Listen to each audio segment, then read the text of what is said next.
Connaissez-vous les besoins des personnes autistes? Les besoins des personnes autistes ne sont pas encore vraiment, je vous dirais, identifiés, pas encore vraiment connus, pas encore publiés comme tels. Et souvent, ces besoins-là sont reliés davantage à une série de déficits. Ce qu'on veut aller voir, c'est quels sont-ils, ces besoins-là, d'une structure autistique? Hein? C'est ce qui est vraiment particulier. On va regarder avec Brigitte ce qu'il y en est. Souvent, les besoins ont été perçus au niveau... Bien, les gens ont plus pensé que c'était des besoins généraux, un peu ce que tu disais sur les aspects de déficit. En fait, la socialisation, la communication, ces choses-là. Alors que ces besoins-là sont des besoins, sont d'abord des critères diagnostiques, d'abord et avant tout.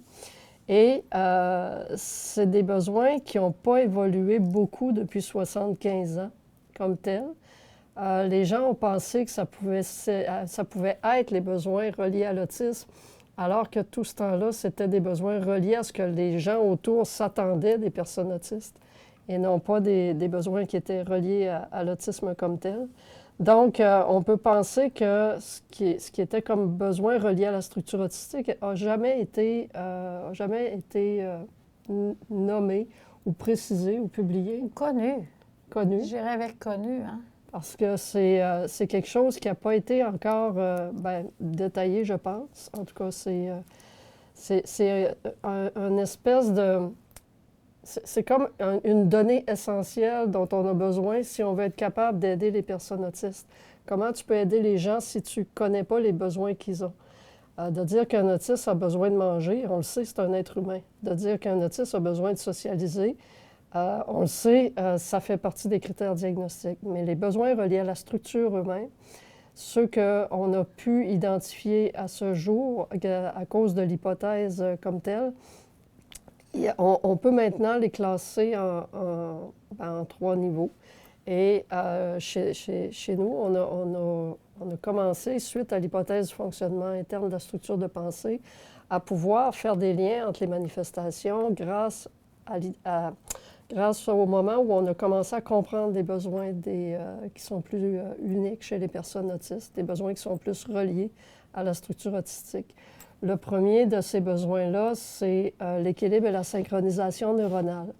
Quand on regarde toute la gestion que la personne autiste doit faire au niveau physique, au niveau de la synchronisation de tout le système pour arriver à ce qu'on puisse interagir avec l'environnement, c'est la base de la condition.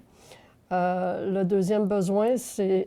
Puis le premier reste en lien direct avec l'initiative chez l'ensemble des personnes autistes, pardon. Ça fait que le besoin 1 d'équilibre et de synchronisation neuronale est relié directement à l'initiative. Le deuxième besoin qu'on a pu identifier concerne l'organisation cognitive. Alors, cette organisation cognitive-là, c'est un accès à l'abstraction qui est complexe, qui est difficile. La création d'images mentales est abstraite et l'accès à l'image de soi aussi. Alors que le troisième